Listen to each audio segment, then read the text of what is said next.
Talk about that moment when he said, "I don't know," when I asked him if he has to uphold the Constitution of as the President of the United States. What was your reaction to hearing that? Do you think he has to uphold every part of the Constitution, including the Fifth Amendment? Well, first of all, let's be clear. I think what the president was talking about is, yes, he's going to uphold the Constitution. He's taking advice from his legal team, led obviously by the White House counsel, the Attorney General of the United States, everybody working at the Department of Homeland Security, about all of the parameters that they are using to deport illegal aliens out of this country, which is the core of President Trump's victory last November. Let's remember, the American people have been clear that they want criminal illegal aliens, number one, and then illegal aliens overall returned to their home countries. I have very capable legal people, John Sauer, as you know, and all top people. And I have to rely on that to interpret whatever's said by the Supreme Court. Now, with that being said, I have tremendous respect for the Supreme Court. Look, 3 of the people are people I appointed. Right. And I have great respect for the Supreme Court. And I would expect that the Attorney General will be doing the right thing.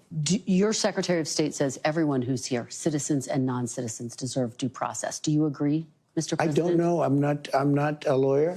I don't know. Well, the Fifth Amendment says I don't know. as It might say that, but if you're talking about that, then we'd have to have 1 million or 2 million or 3 million trials. We have thousands of people that are some murderers and some drug dealers and some of the worst people on earth, some of the worst, most dangerous people on earth. And I was elected to get them the hell out of here, and the courts are holding me from doing it. But even given those numbers that you're talking about, don't you need to uphold the Constitution of the United States as president? I don't know. I have to respond by saying again, I have brilliant lawyers that work for me, and they are going to obviously follow what the Supreme Court said.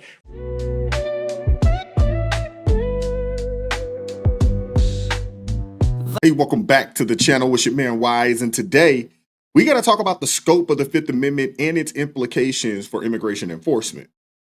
The Fifth Amendment to the United States Constitution states that no person shall be deprived of life, liberty, or property without due process of law. And historically, this clause has been interpreted to apply to all persons within the United States, regardless of citizenship status.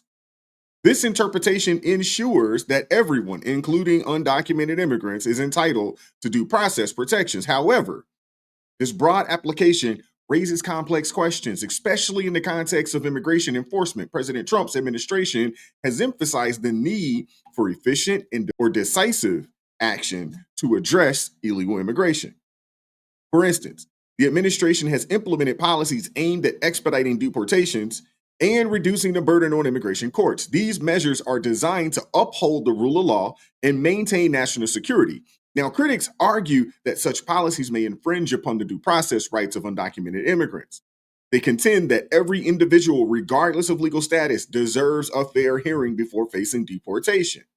And this perspective underscores the importance of balancing enforcement with constitutional protections. Given these complexities, some have proposed reevaluating the scope of the Fifth Amendment's application in immigration context. They suggest that while due process is fundamental, its implementation should consider the practical challenges of enforcing immigration laws effectively. This could involve clarifying the extent to which due process rights apply to individuals who have entered the country unlawfully. The debate over the process rights for undocumented immigrants highlights the tension between upholding constitutional principles and ensuring effective immigration enforcement. As this issue continues to evolve, it's crucial to engage in thoughtful discourse that considers both legal interpretations and practical implications. I got a couple clips to share with you guys that we have to get into. We're going to start with CNN. We're going to start with my guy, Scott Jennings, and then we'll go to Byron Donalds and we'll go from there. I know what the law says. I know what the Constitution says. And I think a lot of people are up in arms because President Trump says that he doesn't know. And I think when he said he didn't know, he's talking about the interpretation, not necessarily the actual amendment itself.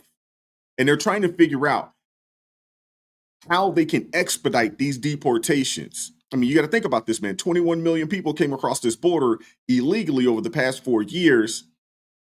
Are we going to give 21 million people full court cases and trials. I mean, that's a lot. We don't even have the infrastructure. We don't have the bandwidth to do it. Like, share, subscribe.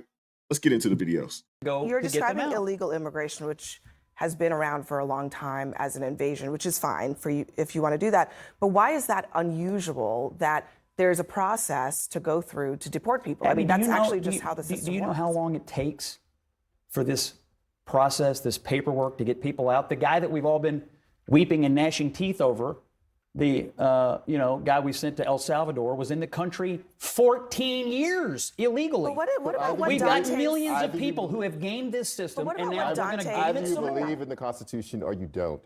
I believe in the sovereignty of the United States, or you don't. But So you don't believe in the do you believe in the I Constitution? believe in the sovereignty of the United So you States, don't and I believe in the believe, Constitution. and I believe we've And been you don't invaded. believe that Donald Can I Trump just ask a should question? abide by the Constitution? Just a serious question. Of course I do. And Of course I Do believe. you believe that he does? And I believe that he will follow, just as he said, what the Supreme Court says. But the policy debate is worth From having. the very beginning, millions of Trump, upon millions of when people are Trump here, and they will not campaigning, leave, and he he has to get them out. always I agree with you with believed that, Scott. in executive Hold on a overreach. second, Dante. Let me Always, just let him always. finish.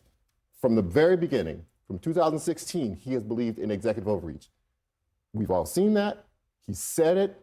It was clear. Are you saying now that you don't believe that he believes in executive overreach? I believe that he believes his mandate from the American people is to solve illegal immigration. And I would ask you the same question in reverse. Did Joe Biden, when he said he would faithfully uphold and execute the laws of this land, not mean it when he decided to let millions upon millions of people into the country? Because he did not execute the laws. I of the land. thought that you were going to squirm out of that question. I'm not And squirming. yes, you did. And that's That's a great rebuttal from Scott Jennings, and he's absolutely right. Did the Biden-Harris administration uphold the Constitution by making sure that we have a secure border, north and south? why I prepared for it, because I want to read you something. At the core of Trump's candidacy is a call for greater executive authority with willful disregard for the constitutional limits placed on our chief executive. Trump especially promises to force individual companies to do things he wants them to do, or else he promises punishment to those who displease him, which appeals to the miserable man at the airport bar. Do you recognize that? Yeah, I wrote it. Exactly. And here's so the deal. what he hasn't And changed. here's So the what di- has changed and here- about you? And here's the difference between then and now. This country has been invaded. The president was elected So to you end the changed your invasion. opinion on the Constitution? My opinion is the president needs to pull every lever he can to solve illegal So immigration. you've answered crisis. that question by here's the- saying here's that the you question. don't mind him being Do you unconstitutional. That every immigrant here is the same. You can't believe that because Yes. they're not. They're not. I do. I There's believe- some I good, believe there's every- some bad. There's some criminal, I they're believe, not. I believe And how do everybody you- who's here but- illegally hear is this here out. illegally. How do Not you all are differentiate? violent, but all are here But illegally. how do you differentiate if nobody gets a hearing, if you don't have due process? How do you distinguish one from the other? Well, so what you're saying is every person that's here in this country is a criminal, is a gang member, No. should be thrown in jail. Every person who's That's here what's illegally, happening. every person who is here illegally is in fact a criminal. Some of them do come here and commit violent crimes Some of and them, but still how do you aren't differentiate deported. if you don't have a Well, process? some have records and some don't. But they I'm still here to have break the news. constitutional rights. They're all Hold on, going hold on a away. second. Still have constitutional I want to make rights. sure that we're not straying from. I don't understand why the two brothers on this show here is fighting so hard for these illegal immigration or illegal immigrants and illegal immigration. Why are they fighting so hard for this? Because the reality of it is that when these people come over here, they don't send them to the elite neighborhoods. They go into the poor and disenfranchised neighborhoods that directly affect Black people, other Hispanics that have come over here legally, poor white people, people in the lower end of the middle class. It directly affects all of those people. I mean, come on, man. I just don't understand. I don't understand the argument. The point of this conversation, which is a question about due process rights. And so I'll just ask really quickly, do you believe that undocumented immigrants have to have due process rights, that that's constitutionally what they are entitled to? I'm unsure of what that means in the context of some of the cases that we've been dealing with in the news lately, because I've been looking at these people who have been here for 14 years, have been through Okay. numerous immigration. All right, well, I have a question about what does that mean? All right. Yes, Well, I agree, but what does it mean? Let me bring the Supreme Court into this since you brought them up. This is what two different Supreme Court justices have said about this issue in the past. Do undocumented immigrants have the 5 freedoms?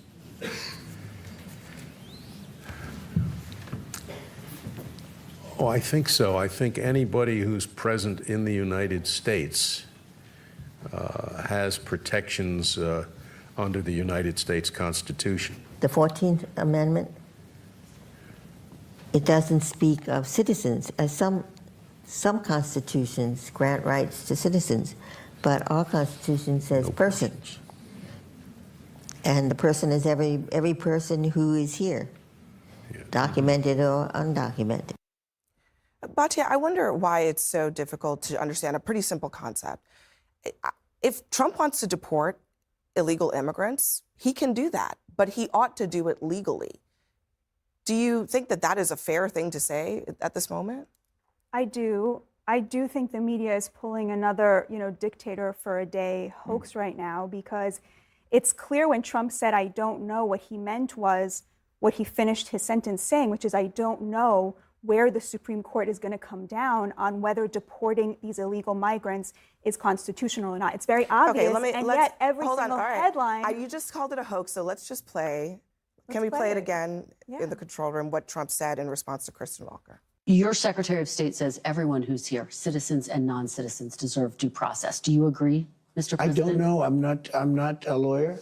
I don't know. Well, the Fifth Amendment says... I don't know. It seems it might say that, but if you're talking about that, then we'd have to have 1 million or 2 million or 3 million trials. So can I respond to that? Yeah. So what does it mean for an illegal immigrant to have due process? We would all agree that they do not have the same level of due process that we do. For example, we are entitled to a jury trial, and they are entitled to a hearing before an immigration judge.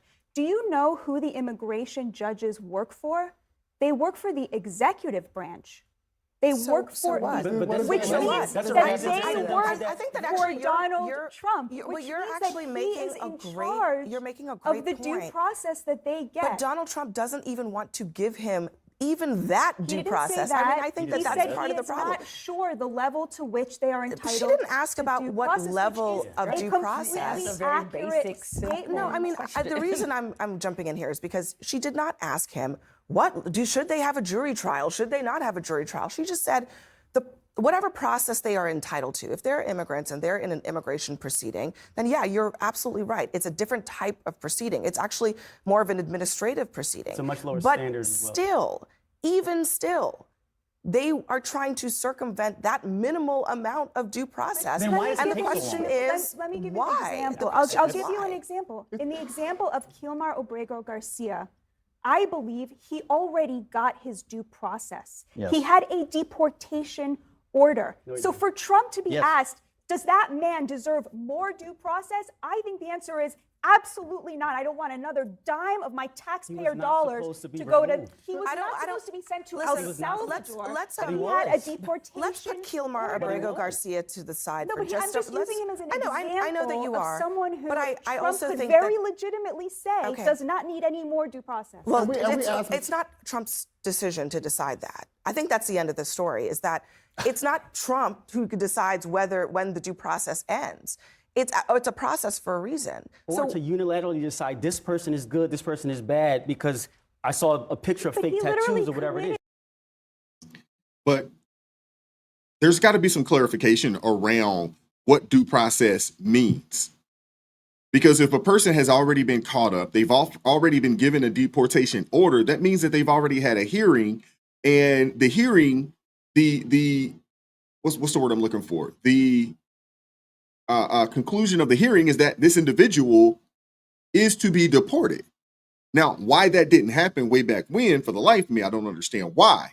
But that dude did receive his due process. So I think we have to get some clarification around this. We have to. Well, the Constitution, let me just read you. This is the Fifth Amendment. No person shall be held to answer for a capital or otherwise infamous crime unless a presentment or indictment of a grand jury, except in cases arising in the land or naval forces. And then it goes on to say, nor shall any person be subjected for the same offense to be twice put in jeopardy of life, limb, nor shall be compelled in any criminal case to be a witness against himself, nor be deprived of life, liberty, or property without due process of law.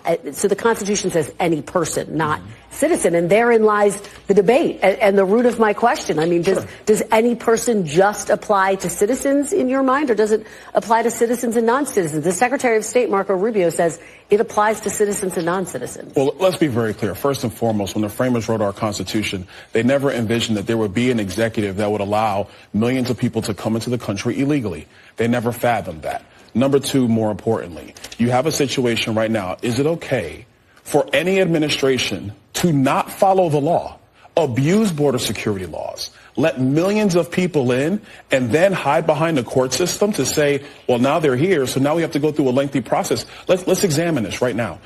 Right now, what we know is that when people came into the country illegally, almost 90% of them would not even go to the hearings. So if you're supposed to show up for a hearing and you do not go, what are we supposed to do as a country? Very quickly. Exactly. If you're given a hearing, you don't show up. That means you forfeited your right to an hearing. Byron Donalds is absolutely right here.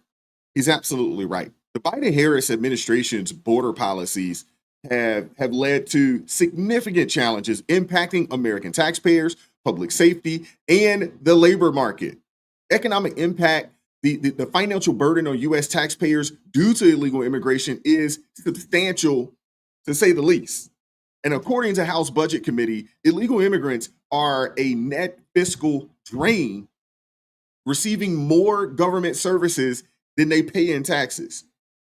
House Budget Committee, additionally, the Congressional Budget Office reports that Medicaid spending on illegal aliens has cost taxpayer dollars or taxpayers over $162 billion. You have public safety concerns. Public safety has also been affected. In New York City, between January 2023 and October 2024, over 3,200 migrants housed in taxpayer-funded shelters were arrested 4,884 times. We're talking assaults, robberies, drug-related crimes. This is real, and this is a problem. The influx of illegal immigrants willing to work for below market wages can depress and has depressed wages for domestic workers. This dynamic particularly affects low-skilled American workers who face increased competition in the labor market. The reality is this: the current border situation or the previous border situation under the Biden-Harris administration has led to increased economic strain, public safety issues, and labor market challenges.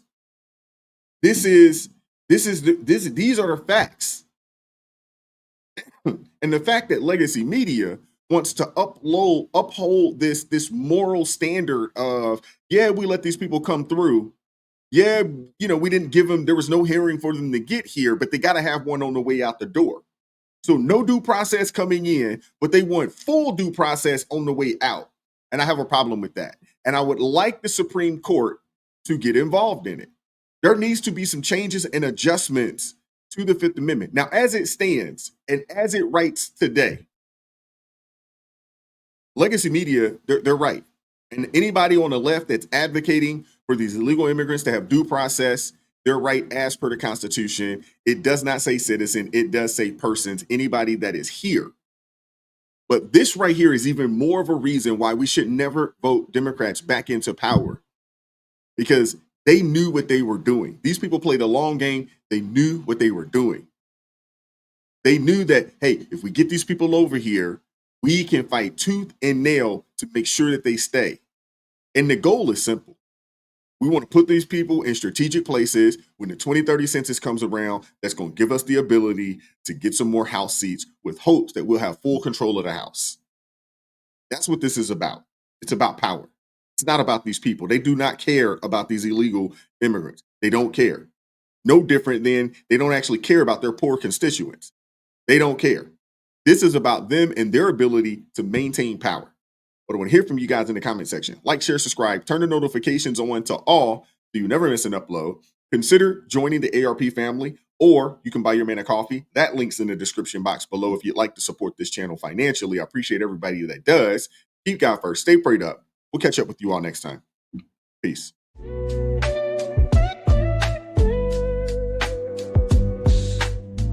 Vibe so raw, can't hide the truth. Words so sharp.